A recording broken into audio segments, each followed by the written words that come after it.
এই বর্তমান যে সরকার আছে এর একটা স্লোগান আছে, মুসলমান বললে ইমান নষ্ট হয়ে যাবে। এগুলো আমাদের বলে দেওয়ার দরকার আছে না?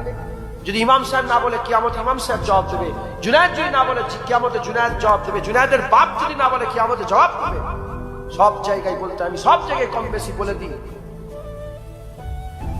বর্তমান ওই যে বন্দে বলে শুরু করে, এ মুসলমান বললে কাফের হয়ে যাবে। কথা ঢুকছে, করা যাবে না। আমি তো বলিনি, উচ্চারণ করিনি, বলতে বুঝতে পেরেছেন তো কি বলতে চাইছি?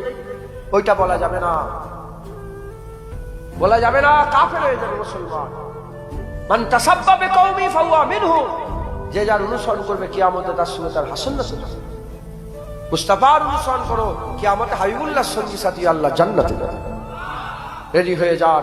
যা যা ভুল করেছেন ফেকের করে করে মিলান যে এই ভুল হয়ে গেছে, সেই 30 বছর আগে গুনাহ করে মাপ চেলেন, সুযোগ নেই। আজকে বালিশে শুবেন, শুয়েছে আল্লাহকে বলে আর করে ফেলেছে, আর করবো আল্লাহ, ওইটা আর জীবনে করবো, ওইটা আর জীবনে করবো, ওটা লেগে মাফ করে দেন, ওটা মাফ করে দেন। তুমি কি মনে করেছো সব লিখক লিখছে, কিরামান কাতিবিন বসে বসে সব লিখছে। যখন কিয়ামতে তোমার গলায় যখন ঝুলিয়ে দেওয়া হবে, তুই বল আশ্চর্যের বিষয়, একটা ছোট জিনিসও বাদ দিয়ে সব লেখা আছে। কথায় ঢুকছে। মুসলমান রেডি হয়ে যান, আল্লাহ আমাদের কবুল করে। লজ্জিত হয়ে সবাই লজ্জিত হয়ে যান, যা যা করে ফেলেছেন লজ্জিত হয়ে যান। আদম আলাইহিস সালাম ভুল করেছিল, মাথায় হাত করলো, আল্লাহ মাফ করে দেন, ভুল করে ফেলেছি। 400 বছর পরে আল্লাহ মাফ করলেন। তুমি হুজুরের উম্মতের লেগে খাস তওবা করলেই মাফ করে দেবে।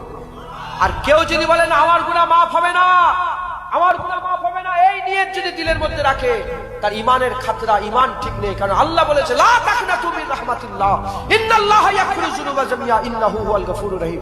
নিশ্চয় আমার রহমত থেকে নিরাশ, আল্লাহর রহমত থেকে নিরাশ হয়ে যাস না, নিশ্চয় আল্লাহ জীবনের সব গুনাহ মাফ করে দেবে। কেন মাফ করবে? ইন্নাহু হুয়াল গফুর, আল্লাহ গফুরুর রহিম, মাফ করনে ওয়ালা। একবার জোরে বলে মুসলমান, আল্লাহ মাফ করনে ওয়ালা, মাফ করে দেবে। যিনি মাফ করনে ওয়ালা তিনি তো মাফ